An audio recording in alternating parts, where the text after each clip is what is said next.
Hi, I'm Peter Hall, Chief Economist at Export Development Canada and the host of today's webinar on Mexico, Forging Ahead in the Face of Change. Change is definitely the best adjective to describe politics in Mexico right now. American President Andrés Manuel López Obrador, better known as AMLO, officially took office just 2 days ago. And just before he did, at the 11th hour, his predecessor signed on to a new North American trade deal with the United States and Canada. It's hoped the trade deal will mark stability between the three countries, if only they could agree on a name. It's been called the United States-Mexico-Canada Agreement, or the USMCA, for months.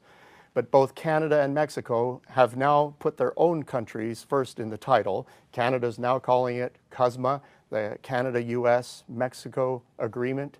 Mexico is calling it MUSCA, or TMEC, putting Mexico out in front. Regardless of what we call it, the new trade deal and the new president mark a period of change for Mexico. In the run-up to the inauguration this past weekend, AMLO has canceled the multi-billion-dollar airport project and has made statements about canceling service fees and commissions that banks charge on transactions. Well, that ended the honeymoon period with global financial markets and increased uncertainty about the Mexican administration's go-forward plan. Well, I've just returned from a coast-to-coast tour where I've been meeting with exporters right across the country. They are concerned, and I'm sure many viewers are as well. Are your investments safe? What challenges lie ahead? And are there still good business opportunities in Mexico? Well, whether you're just starting out in Mexico, have an established business there, or you're worried about supply chain issues, we're hoping to dig into your biggest questions in the next hour and help you understand how to navigate the shifting landscape in Mexico. We've got top experts here on our program to help us out. First, Flavio Volpe came from Toronto this morning to be with us. Flavio is the president of the Automotive Parts Manufacturers Association. He was also deeply involved in the renegotiation of the North American trade deal, working tirelessly as an advisor to Minister Chrystia Freeland here and in Washington. I've worked with Flavio personally on many occasions. He represents a very important sector in Canada's economy, and I'm glad to say that EDC has a deep history of supporting Canada's auto parts industry. Flavio, we're very happy to have you on the panel today. Thank you, Ron. Also here in the studio, fresh in from Washington, D.C., is Guillermo Reszczynski. Guillermo served as Canada's ambassador to Mexico and as our ambassador to the United Nations. He's now the executive director for Canada, the Inter-American Development Bank. He will offer insights from all three of those perspectives. We're really delighted to have you with us today, Guillermo. Last, but certainly not least, we have Jorge Rave joining us by telephone from Mexico City. Now, Jorge started his career here at EDC in my political risk assessment department and has worked since in a variety of EDC roles. We are very happy that he is currently EDC's chief representative in Mexico City. Jorge will provide us today with critical boots-on-the-ground information about the business climate in Mexico. It's a unique viewpoint because Jorge works to make connections between Canadian and Mexican businesses every day. He's down there for you. Thank you for joining us today, Jorge. And welcome to you all. Before we get going, two things to keep in mind about this webinar. First, it's interactive. So if you have any questions during the program, just click on the Q&A button and send them our way. We'll provide answers later toward the end of our discussion. Second, we're broadcasting using simultaneous French translation. Donc, si vous voulez écouter en français, cliquez le bouton français sur votre écran. Et si vous avez des questions en français, veuillez cliquer sur le bouton questions-réponses et nous les envoyer. All right, before discussing this together, here's the setting. First, there's Canada's trade relationship with Mexico. Since the inception of the North American Free Trade Agreement in 1994, bilateral trade figures with Canada and Mexico have more than quadrupled, hitting $43 billion in 2017. Canada shipped close to $8 billion in exports to Mexico last year alone, making it our fifth largest export market in the world. There are many opportunities for Canadian companies looking to break into or expand in Mexico. Key industries include automotive, oil and gas, mining and metals, construction and infrastructure, plastics and chemicals, power, telecom, and aerospace. That's a pretty long list. And you know, growth looks good. Mexico's economy has been forecast to grow by 2.3% this year, and with all that's going on, it will likely repeat that in 2019. Mexico has a solid macroeconomic framework, so you can expect some resilience in the economy, even if we don't know exactly where policies will go. U.S. growth is still strong. Well, this is a backbone for the Mexican economy. This will lift Mexican exports and fuel a broader recovery in domestic demand, helped by higher remittance inflows, contained inflation, and hopefully tamer interest rates. Despite the political shift following the electoral victory of AMLO and his Morena party, it has been broadly expected, until recently that is, that he'll take a pragmatic approach to economic policy. Policy uncertainty is clearly a risk to Mexico's recent legacy of investment success. Well, there are further challenges as well. Criminal violence, threats to security, and corruption are all things that dogged the previous administration and that the new president has said he will address. Add to these concerns among foreign investors about government bureaucracy, an inefficient legal system, and a new higher risk of expropriation. There continue to be challenges in some of the biggest sectors. Extractive companies faced growing concerns from localized environmental opposition. Recent structural reforms have opened up the energy and telecommunications sectors to increased competition and foreign investment. And of course, the biggest risk is uncertainty that comes with change. A new president means potential policy shifts. This has raised investment uncertainty and implementation delays that risk affecting long-term growth prospects. Okay, that's a lot of information. That gives us a quick snapshot of the marketplace. Stay with us. Now let's take a look at what impact the new North American trade deal will have on our trade relationship with Mexico. Flavio, I want to start with you. Ontario's auto sector is arguably one industry most overtly impacted by some of the new trade rules. Can you give us an overview of how APMA views the new agreement? Sure. Look, for the first time in history, or at least since the original NAFTA, the regional value content in a vehicle has gone up. So what that means is if you wanted to sell a car to American consumers or Canadian consumers, which is what the Mexican automotive sector is ostensibly directed at, you've got to source more stuff, supplies, materials, tools, to build them on a compliance matrix that allows you to sell it tariff-free. We estimate that means 25 to 30% more volume for suppliers operating in the three countries. In Mexico specifically, if you're an assembler in Mexico, you need to source 40% of that content from a facility that pays, on average, more than $16 an hour. That means increased opportunity for American and Canadian suppliers to help Mexican assemblers meet that matrix. We've got, I think, the number is now 65 Canadian companies operating almost 125 plants, 43,000 people in Mexico supplying that infrastructure, supplying that automaking in Mexico right now. Those customers, and never mind the 1 million units in additional production that's already been announced for Mexico that will grow over the next 5 years, they need, in the next 3 years, to source a lot more goods from everybody. So whether you do that from here into Mexico, or you do that from Mexico into that current production, there's a lot of new opportunity on this new deal for automotive suppliers.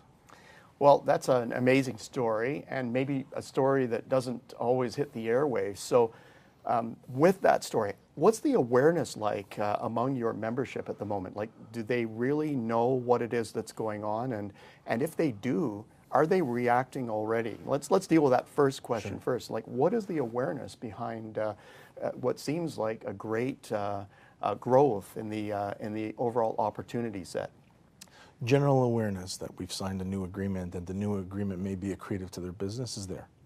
Specific awareness that's actionable information, I think, is lower than it needs to be. We ran a conference last week where we called it The USMCA, everything you need to know about the USMCA, and we're afraid to ask, because I had lots of members who would call in, who kind of quietly, roundabout ask questions that I knew was coming straight from the top, that don't know exactly how to action those items. They also don't know how quickly we would be transitioning to this new arrangement. That their customers, if we sign the USMCA on the timelines that are envisioned, our first transition year is January 1st, 2020, and then January 1st, 2021, and then January 1st, 2022. So their customers, those assembly customers, right now are looking for their supply solution.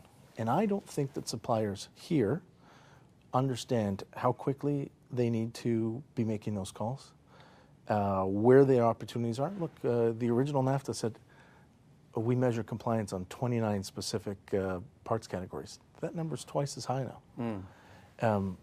Is there opportunity for the goods that you're in? Are you going to have increased competition? They don't know that yet, and it's incumbent on us and organizations like yours to really help push that message. Well, I mean, hey, let's arm ourselves and be ready for all of that right now. But tell me something, just after, at the end of that particular conference, what was the sense inside of the room? Was there optimism? Was there hope? Were people actually taking the bait? Did you hear any messages about potential plans going forward? You know, we had a couple of experts speaking there. We bring in our experts as well, and one that put side by side the terms between the two agreements, and the other one that put side by side the compliance regime between the two agreements. The end of the conference, there was a lot of anxiety of how do we catch up quickly, and by the way, how do we get into that line? And what I said to them, and I shared an anecdote. I said during the NAFTA negotiations. I was asked, how did you get a meeting at the White House with the senior economic advisor to the president? I said, well, I Googled the White House switchboard number, and I called it, and I asked for the meeting, and I got it. Because we were in a moment of flux in an unconventional government. Now we're in a moment of flux for their customers. Their customers now must get to 75% regional value content today. So I left the room with the thought of pick up the phone, call the purchasing offices, go down to Mexico, go down to the U.S., go to every plant that you service and talk to them about what the opportunities are. Good stuff. Well, I've seen Canadian plants in Mexico firsthand. It's quite something to actually walk through them. One of our tier ones, Martin Rea, has a number of facilities, and their executive chairman, Rob Wildeboer, he seems satisfied that the changes in the New Deal are quite manageable. And he's on record, I believe it was in Bloomberg, saying Martin Rea is happy to continue to invest in Mexico, where they already have 10 plants. Now, so how does that compare with the general message that you're actually hearing? Before we move on to the next topic, just one last thought on that. Well, I think that what Rob is doing is he's really espousing the position of all the bigger Canadian companies that are down there. Those who understand both the opportunity in the new USMCA, but also understanding that the risk of new government is a little bit mitigated from the rhetoric that we heard during the election. It is the smaller companies that really need to understand that there's real opportunity, but it's right now. And if the bigger companies win them, they've won that contract. And even though volumes will go up, it doesn't mean it's democratic. You got to be the one that hustles.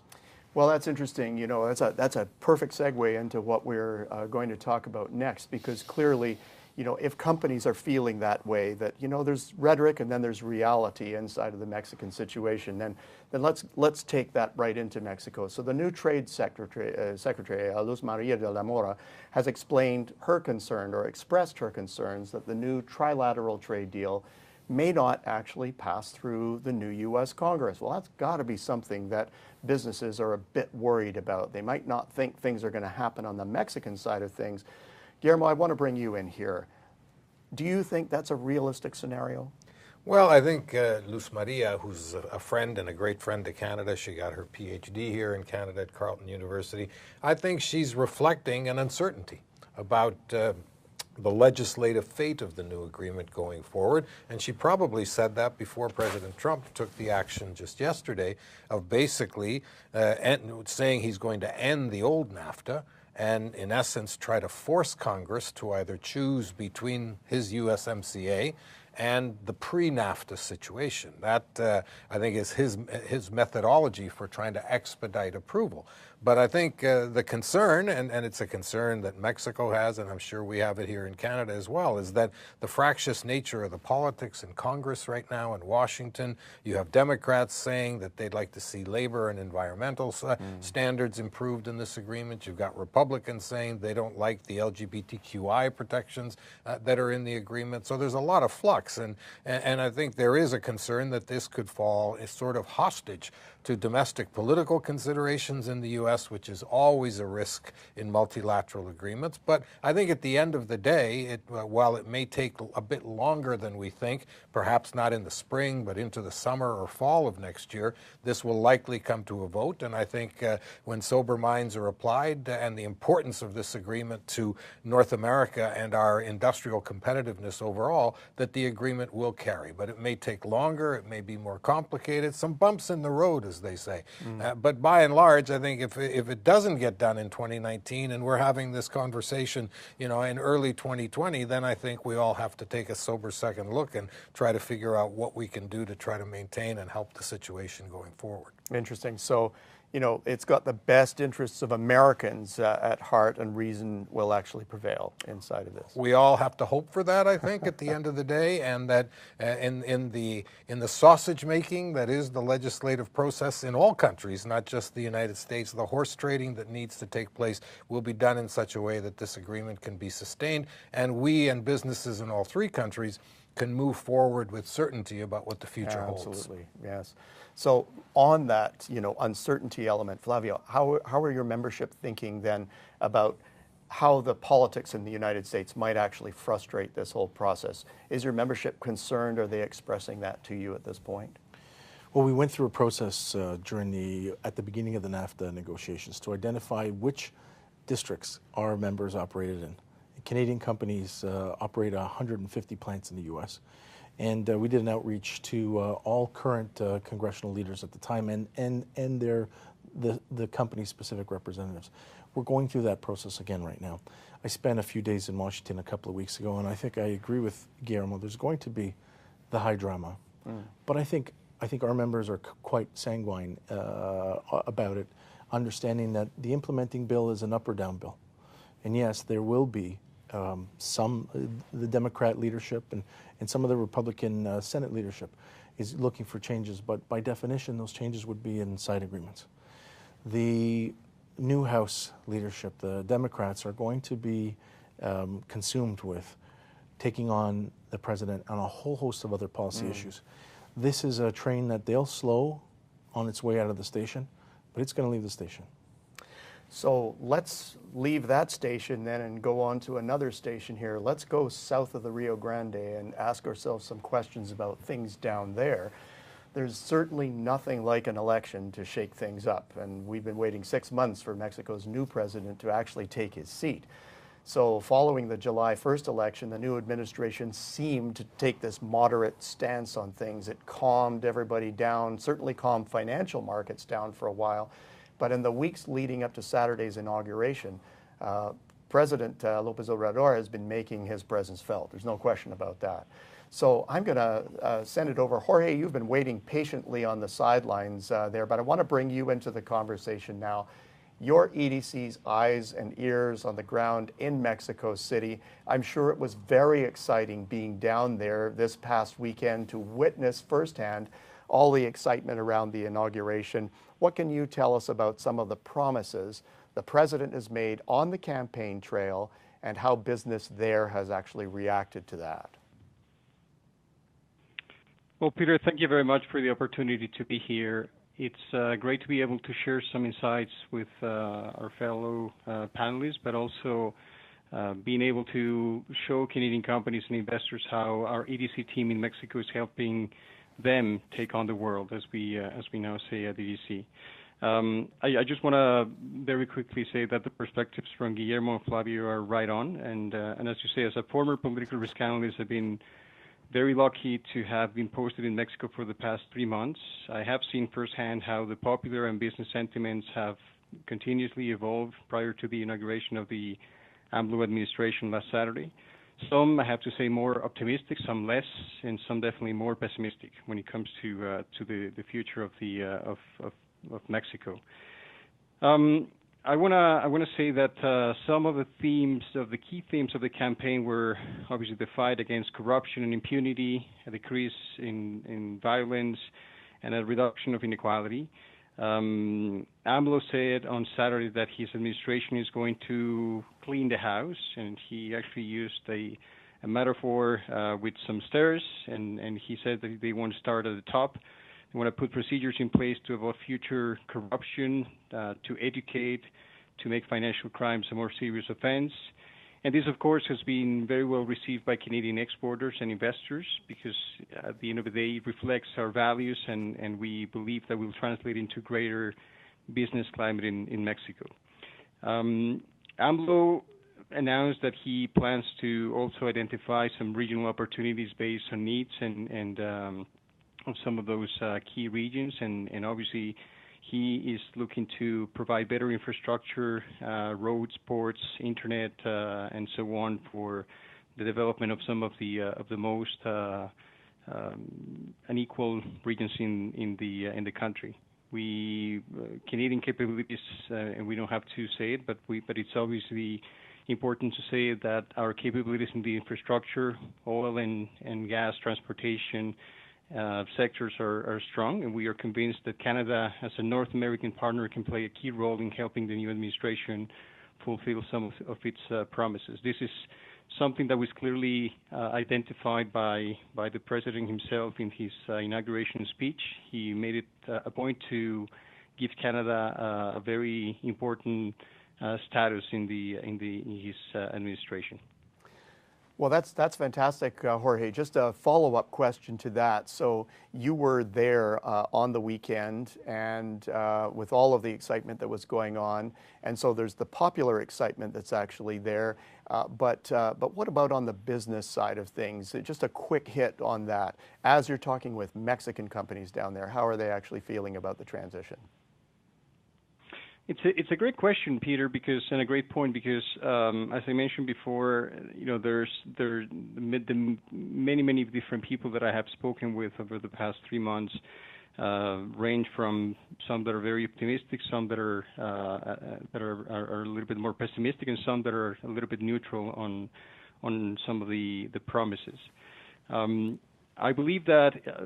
In what concerns to Canada and North America, there's a lot of optimism with the future of the USMCA and the realization that Mexico now is a strong partner, and that strong partnership and that strong role in the North American region has been recognized by both Canada and the U.S.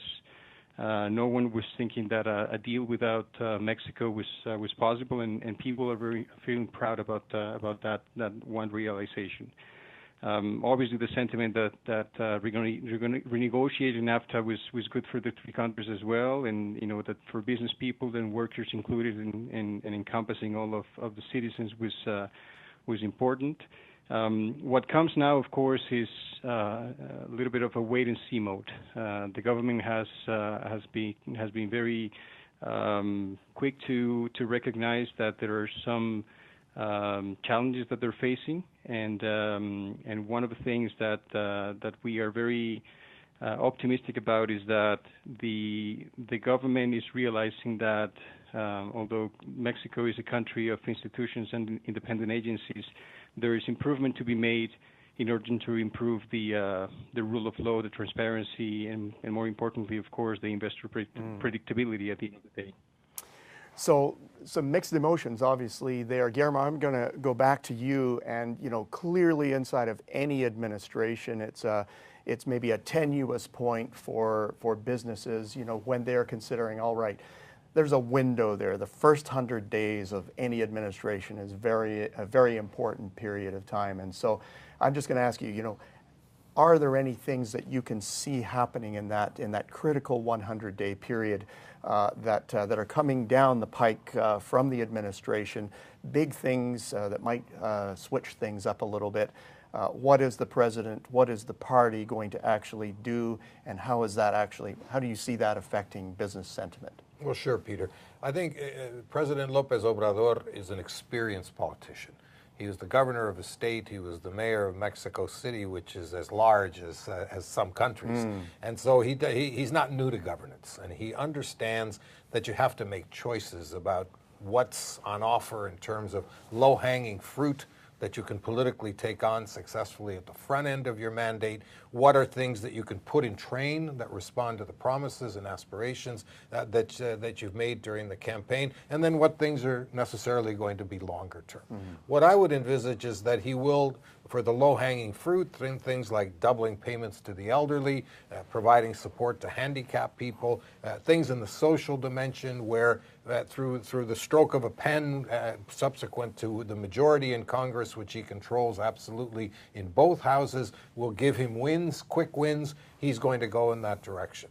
The larger structural issues that he's trying to take on, for example, the role of the state in the energy sector and how that juxtaposes with the opening of the energy sector that took place under the last administration, that's going to take a little bit of time to work out.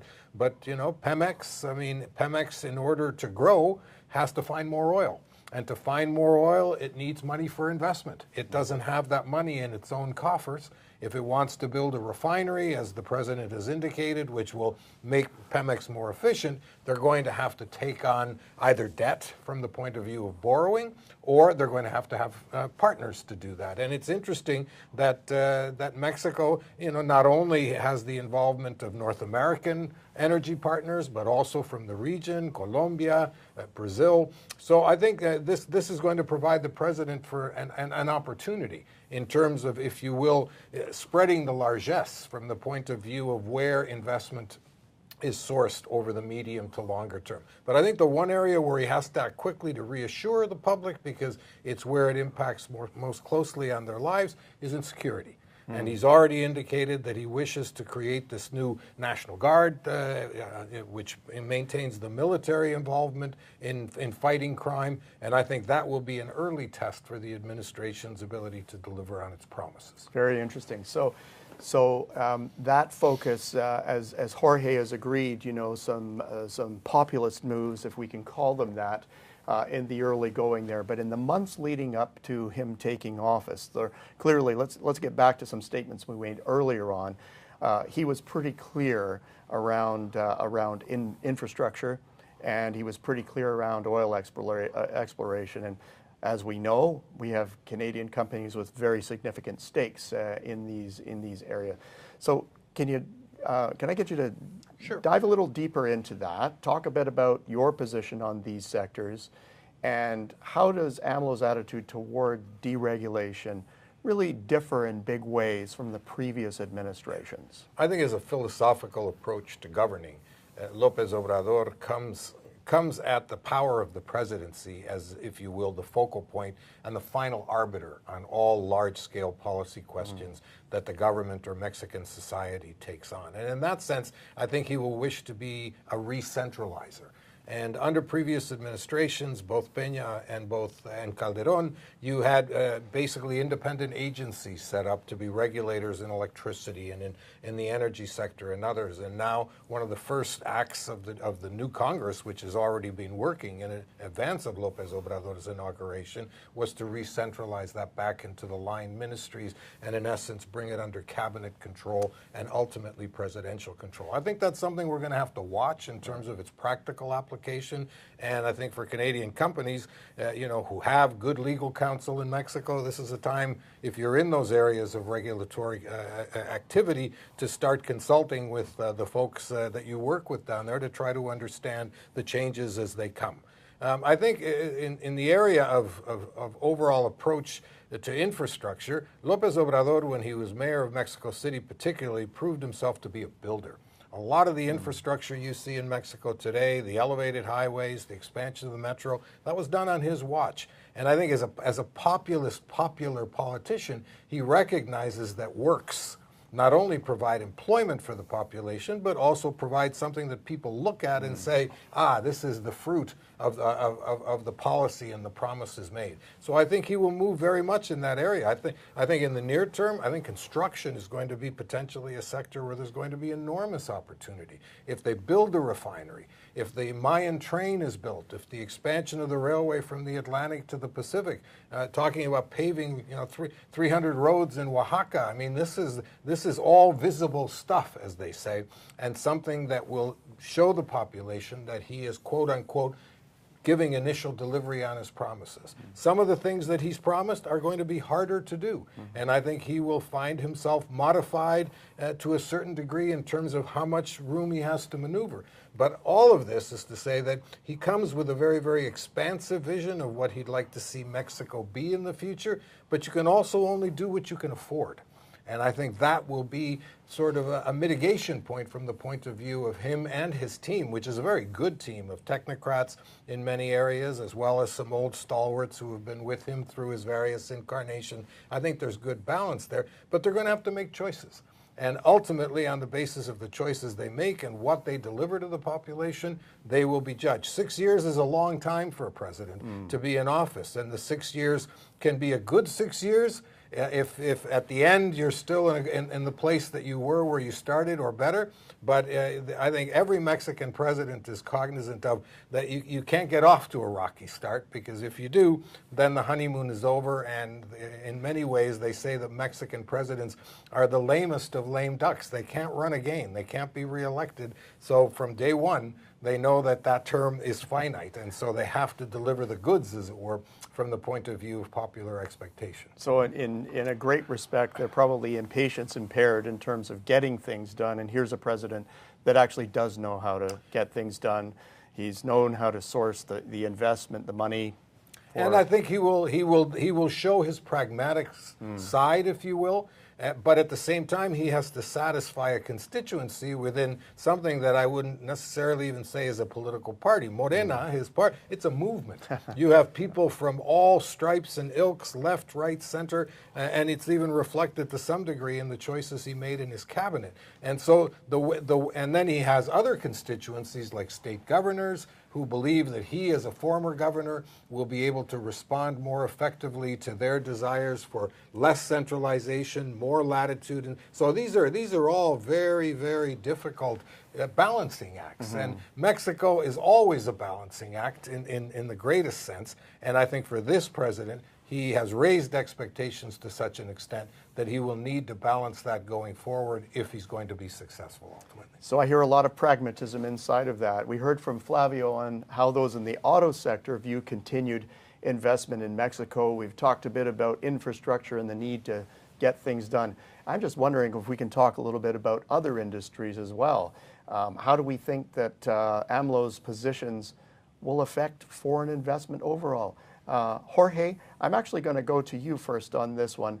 What are you hearing from actual Canadian exporters and investors who are already in the market? What about the more eclectic view of investment outside of the sectors that we've spoken of already? Well, as I mentioned before, Peter, and for the audience as well, the overall sentiment from many of the Canadian companies that I've been fortunate enough to speak with in the past few weeks are very interested in what the new government has actually promised in the campaign and in some of the few months before its inauguration. So. Improving in a number of fronts, rule of law, transparency, and as I mentioned before, obviously the investor predictability. The government, and this is something that we actually heard recently, last month, a number of new secretaries led by the new Secretary of Foreign Affairs, Marcelo Ebrard, visited Canada, and they met with government officials and also with Canadian companies and the representatives in Canada and in Mexico. And they were clear about their goal of creating certainty for Canadian investors, and that's going to be very, very important for the future of some of those projects that Guillermo mentioned before, of course. Right.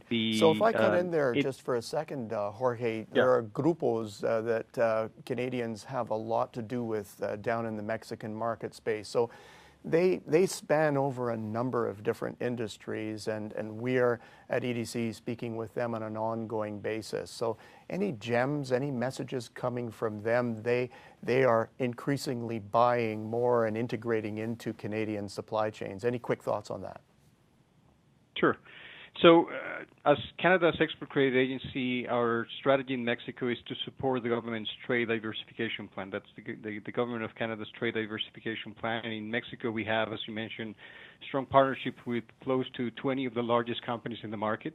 And those range from oil and gas to automotive, retail, cinema, forestry, power, and just to name a few. And of course, that's opening up opportunities for our Canadian companies across a variety and new and important sectors. So we have information technology and communications, retail, processed food, of course, infrastructure.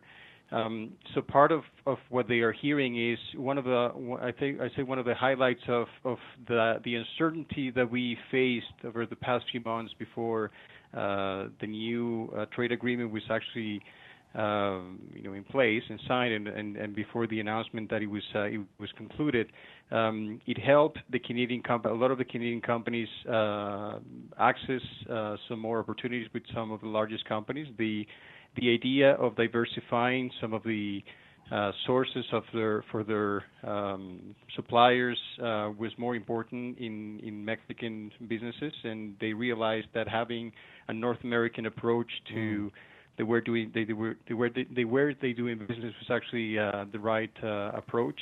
So that was one of the key highlights of that period of uncertainty, if you want to call it that way. Interesting. And so we are seeing more. Sorry, I was just going to ask you there on that, Jorge. Yeah. I just wondering, quick yes or no answer to this one, really, but. Do you see that, even when more certainty comes back into the system, have there been permanent opportunities to actually fuse together those supply chains? Well, the quick answer, because you're pushing me for that, is yes, and a little bit of the longer, if you allow me just for a few seconds, sure. is that we are seeing that Canadian companies and our Canadian capabilities are strong to help Mexico achieve some of the important roles and goals that it has. So just to give you an example very quickly, on the clean technology side, 20% of the Mexican energy comes today from clean sources, and they have a goal of achieving 35% by 2024. We're convinced that Canada can play a very important role in helping Mexico achieve that very important goal in terms of the fight to climate change. Just to give you again one very quick example. Very good. Thank you for that. Now, I'm gonna change gears again here. I guess when we're talking about the auto sector, that's the right thing to do here.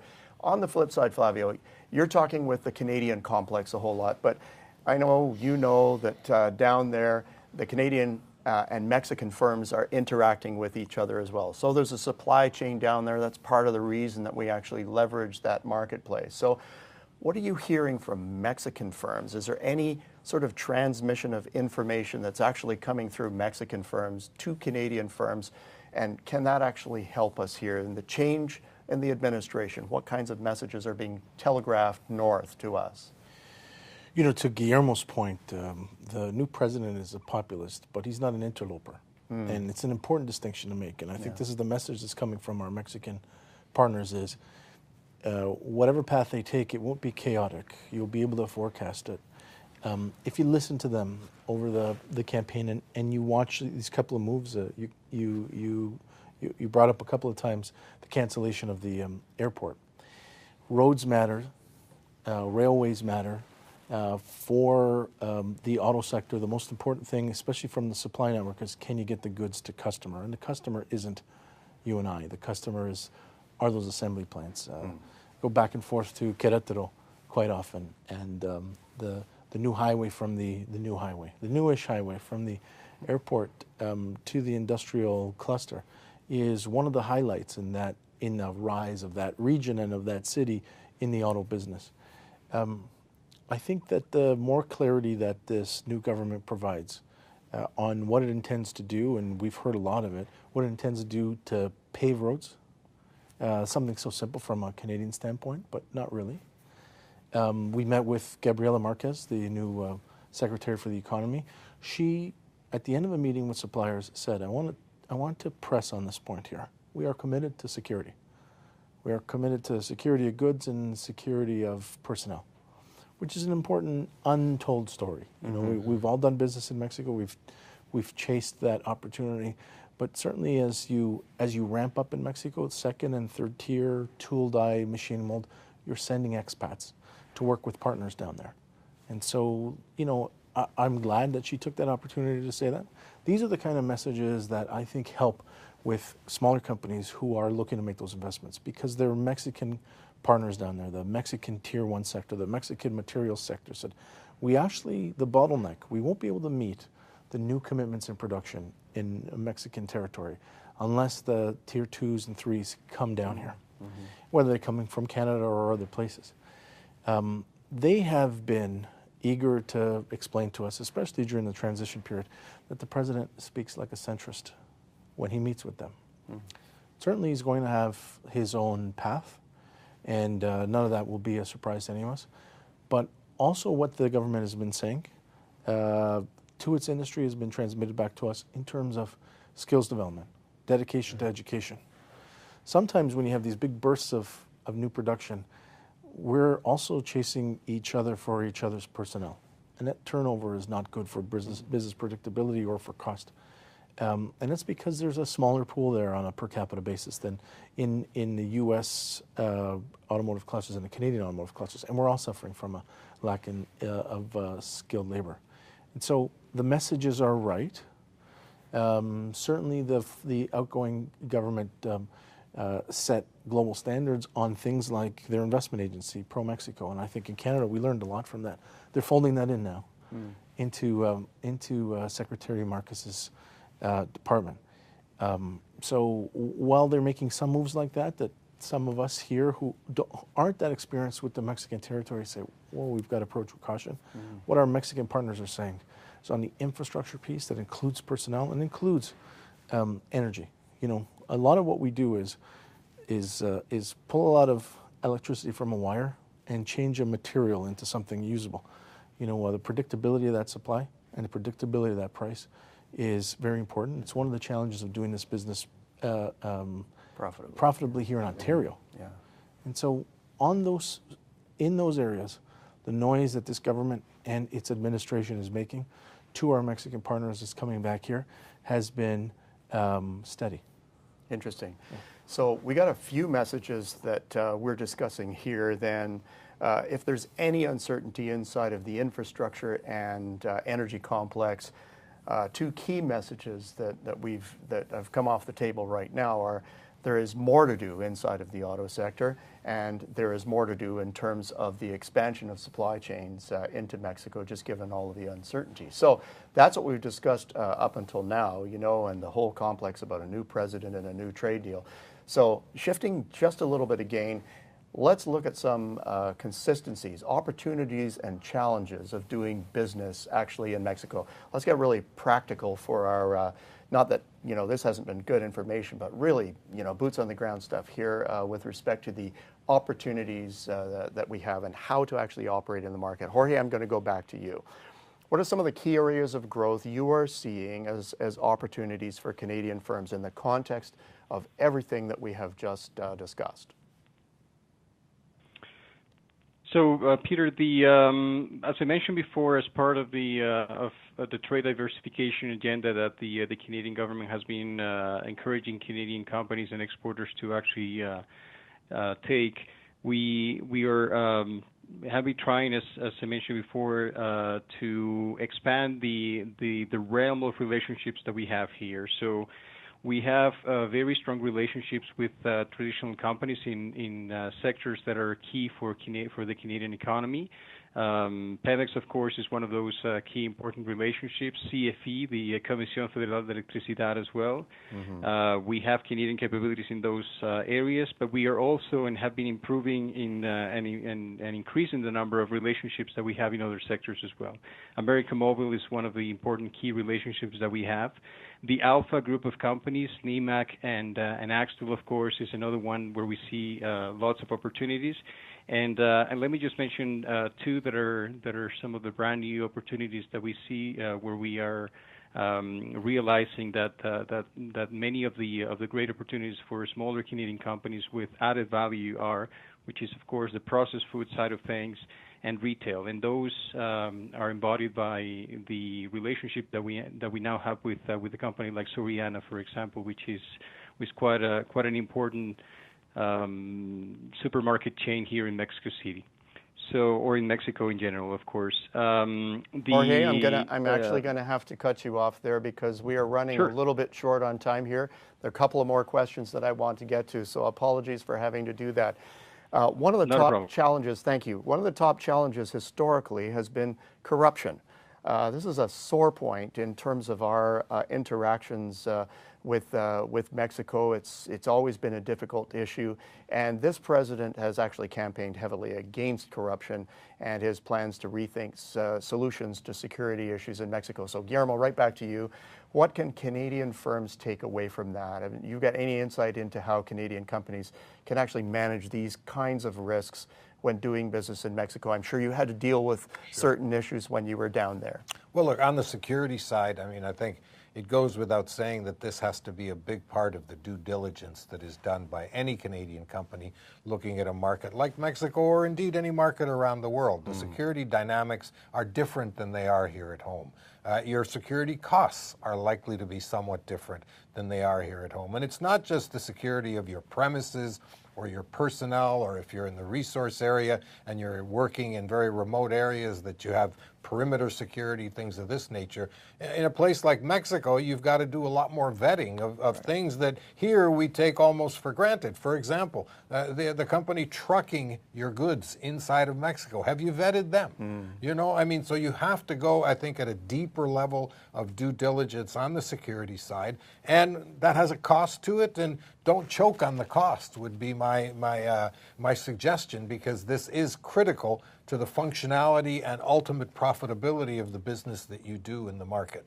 On corruption, I mean, I think we've seen enormous evolution in Mexico over the course of the NAFTA period, and now as we move into the new period of the new agreement, I think this is going to continue. I think at the level of purchasing and things that are in the public domain, there is much greater transparency today than there ever was. Purchasing being done by government entities, government agencies and ministries, this is all up online now. I mean, you can't hide what you do and where you do it, in a sense, because it's there. I think where people now have seen the curtain for the first time taken back and are beginning to see just what a terrible cost this is for the economy is what I call grand corruption. Right. Which is the sweetheart deals historically that have gone on, not just in Mexico, but in a lot of places all over the world. And now what we're seeing is that the public, because they have the same values about what they want to see as we do here in Canada, that is not acceptable. Right. And López Obrador is responding to that dynamic. And I would see a situation where, you know, if you're caught with your hand in the cookie jar, as it were, in the future, you're going to be made an example of. And impunity, which has always been, if you will, the bane of existence, that nobody went to jail for these things, I think you're going to start seeing potentially people go to jail, because this needs to be part of the expression of a society saying that that's not good enough anymore. We want a different way of doing things. And if López Obrador responds positively to that dynamic, then I think he will have the public with him from the point of view of being able to combat those things going forward. Well, he's definitely got a heavy road to hoe. Flavio, just quick thoughts from an auto sector perspective. You've had companies that have been down there for a while, and clearly there have been frustrations over the years. Just quick thoughts on the corruption side of things. Sure, I think Guillermo summarized very well from a macro standpoint. From a micro standpoint, suppliers, tool makers, their customers are are international OEMs who run purchasing out of central purchasing offices. We haven't experienced a corruption in terms of contracting, but you do experience it in a couple areas. Local for building of facilities and maintaining of facilities, and also when you're dealing with local unions, labor unions. Right. You know, a predictability of who's showing up on the bus for the shift this morning is, I mean, it sounds funny, but it really isn't. It is something I think that we're looking forward to some leadership from Mexico City on that. It is a big country with a lot of people and a very asymmetrical application of governance. And so a lot of it is your corporate due diligence. It's picking the right cities. I mean, where the clusters are, you know, presumably in that cluster, a lot of your peers have done a lot of that work, but never taking it for granted. Right. Yeah. Well, good. We've reached the final segment of today's program, and we could talk about a lot more here. There are many other topics that we have on our list, but we want to go to you, our audience, for the question and answer period. So thank you to all of you who have already sent in your questions. There is still time to reach out, so feel free to send in your queries now by clicking on the Q&A button on the bottom of your screen. So I'm going to go to our first question here, and this is to all three of you, actually. And I'll have to ask you, because of time, quick answers on these. How can Canadian companies compete with U.S. companies in Mexico, given that we are both subject to the USMCA? How can we gain a competitive edge? So this is a perennial question. You know, there is a sense that that from a cost perspective, it's much easier down there. I didn't want to presume that that was where the questioner was coming from. What do you say, Guillermo? You first. I think one of the things that Mexicans appreciate about their relationship and interactions with Canadians is that we approach our dialogue with them, whether it's at the corporate level or at the human level, as a partnership of equals. I don't think that the dynamics are the same necessarily in relationships with a lot of Americans and a lot of American companies. That is an asset that you don't need to harp on, but it's one that if you can establish that kind of rapport at a human level and trust, then you can begin to use that as a fundamental tool in allowing you to take a partnership that will be successful and win-win for both you and your Mexican partner to the next level as you begin to do things together. Very good. So relationship is key to what it is that's going on. Jorge, over to you on the telephone. Any thoughts on that competition question? Yeah, well, I think Guillermo is right on. The approach in many cases has favored Canadian companies because of their willingness and their ability to actually forge important relationships on the personal and professional side. I think, and if you allow me, Peter, I'm just gonna say that one of the things that actually can make a difference is the knowledge part of the business. So you have a lot of good information and intelligence here. You have a strong team with EDC. We're very lucky and fortunate to have strong partnerships on the ground with the Trade Commissioner Service of Canada and also the provinces that have physical presence in Mexico. We have strong relationships and more context to offer to Canadian companies and investors, and companies are encouraged, of course, to reach out to EDC and our partners to see how they can leverage some of those opportunities. That's very key, and it's very important, of course, for many of you that are trying to penetrate the Mexican market. That's great. Okay, so we have relationship, we have knowledge. Flavio, you get to clean up on this question. Look, Canadian companies in my space compete very well with American companies all over the continent. The biggest part supplier in North America is headquartered out of Aurora. The one key element that I'd like to share here from the last 2 years of anxiety of the NAFTA renegotiations is this nice little bubble that is usable in the short term of Mexican goodwill, industrial, commercial goodwill towards Canada. Understanding that they're dealing with a USA, and at least from an official level, Americans that don't necessarily deal with them on an equal basis. Some insulting rhetoric. We've seen over the last couple of years a lot of the grupos and a lot of private investors coming to Canada and saying, we understand the need to diversify, even if just to have respectful relationships, but also to not be in this position again on USMCA 2.0. And so leveraging EDC, but also the Trade Commissioner Service in Mexico actually is very good because you get to borrow that Canada brand. Very good. So good answers from all three and lots to think about here. Guillermo, I'm going to go to you quickly with the next question that we have. It's concerning the new administration's intentions and what they are actually going to be able to accomplish in the whole environmental sector. We've got somebody from the clean tech industry inside of Canada that's saying, what are our prospects over this 6-year administration? I think they will need to find the balance that Mexico will require in terms of the kinds of infrastructure initiatives that are required on the one hand and environmental protection on the other. I don't anticipate with somebody like Marcelo Ebrard as foreign minister that there will be any queasiness to continue to act in the interest of the nationally defined contributions to the Paris Accord. Mexico will be there and will continue to undertake the appropriate actions. I see that they will be probably a very constructive force at COP going on right now in Poland, but maybe they will take the measure of things at least a little bit in the first instances. Mexicans have lived through environmental degradation as a reality of everyday life. 20 years ago, the air in Mexico City was not terribly breathable. Today, it's a lot better. There's been a lot of improvement. Still a great deal of work to do. But I think Mexicans probably are as aware, if not more,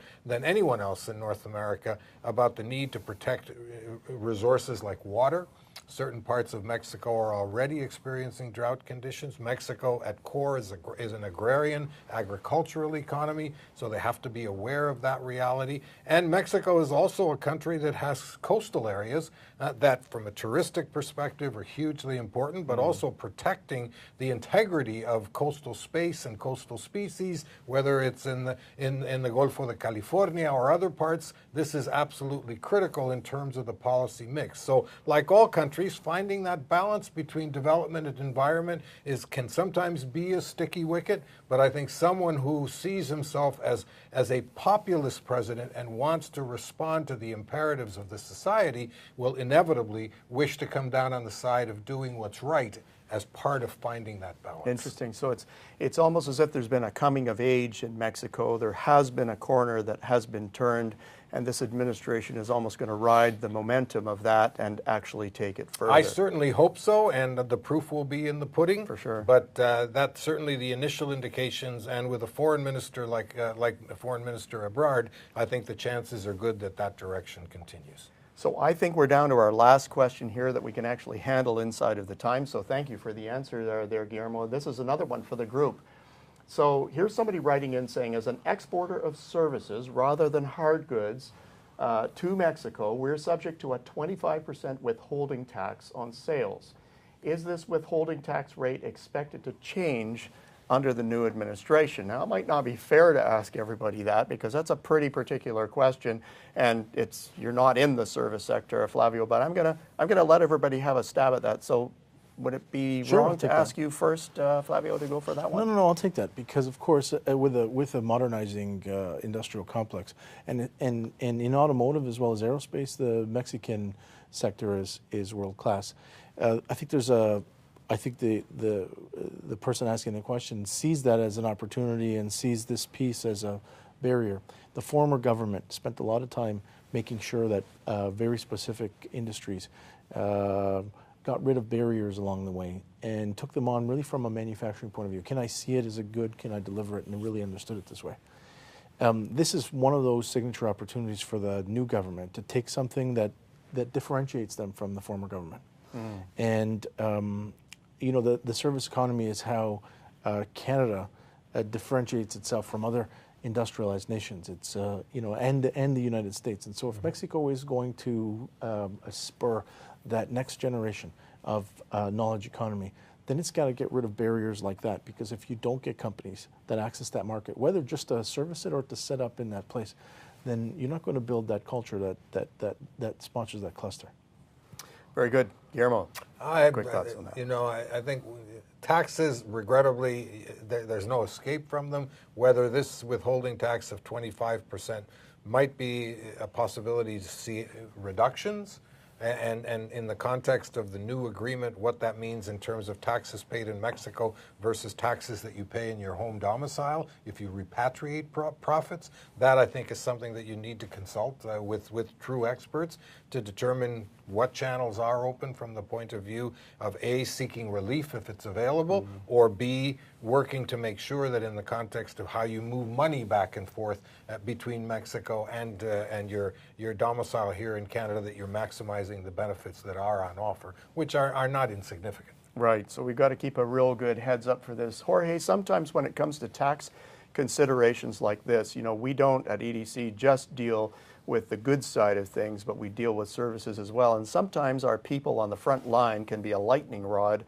for issues like this. So quickly over to you to say, in the time that you've been there or from what you've heard passed on to you from your colleagues, are there on-the-ground concerns about this particular withholding tax? Is there anything that we can say from Mexico City to this person, this question?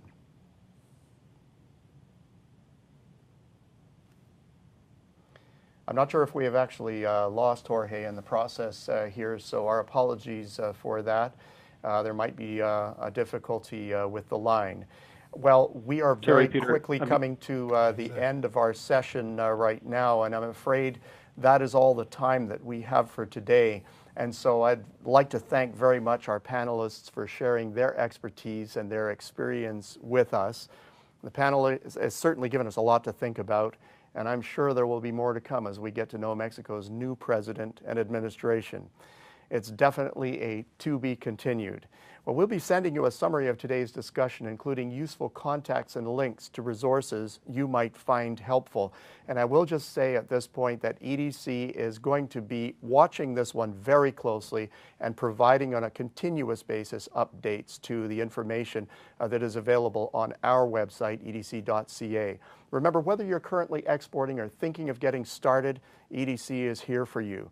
We can provide you with market knowledge, introductions to international buyers, plus financing and insurance solutions that will help you to grow your business. So give us a call at 1-800-229-0575 and speak with one of our trade advisors. So until next time, I once again want to thank our panelists, and we want to thank you for joining us today.